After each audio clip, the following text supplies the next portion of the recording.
शिवराज सिंह चौहान ने भी इस्तीफा दे दिया है विधायक पद से, लेकिन इन्हें कृषि मंत्री की जिम्मेदारी सौंपी गई है।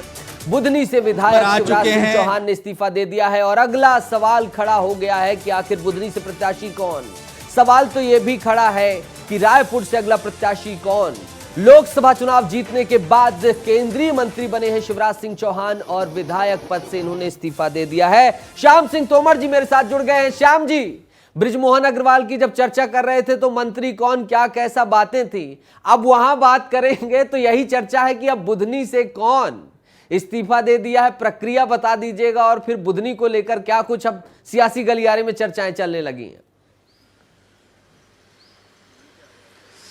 देखिए, हम ये कहेंगे आज सुबह से ही यहाँ भी चर्चा चल रही थी कि अब शिवराज सिंह चौहान क्योंकि केंद्र में मंत्री हो गए हैं और सब कुछ उनके वो हाथ में आ गया है, जो छत्तीसगढ़ में जो है बृजमोहन के हाथ नहीं आया, यानी केंद्र में मंत्री पद मिल गया है, वो संतुष्ट हैं। एक बड़ी जिम्मेदारी आज उनको सुबह झारखंड की दी गई, उनको चुनाव प्रभारी बनाया गया। एक और महत्वपूर्ण कदम था उनके भविष्य के लिए, उनके करियर के लिए।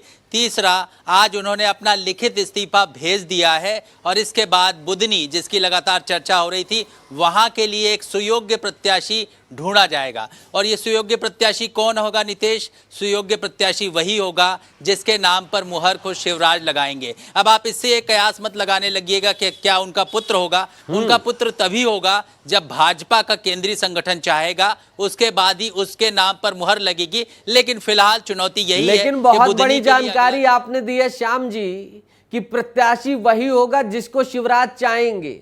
तो भले ही बेटे को ना चाहें, किसी को भी चाहेंगे शिवराज, सहमति होगी, तो यह अपने आप में उनके कद की बढ़ोतरी दिखाता है, बड़ी चीज है। बिल्कुल, वाकई में, क्योंकि बड़ा कद्दावर नेता है, बड़े कद्दावर नेता है, हमको ये कहना चाहिए। लेकिन जो है इसके साथ साथ में ये भी है कि जो भी होगा सुयोग्य होगा और बुद्धि के लोगों के लिए जो है एक्सेप्टेबल होगा।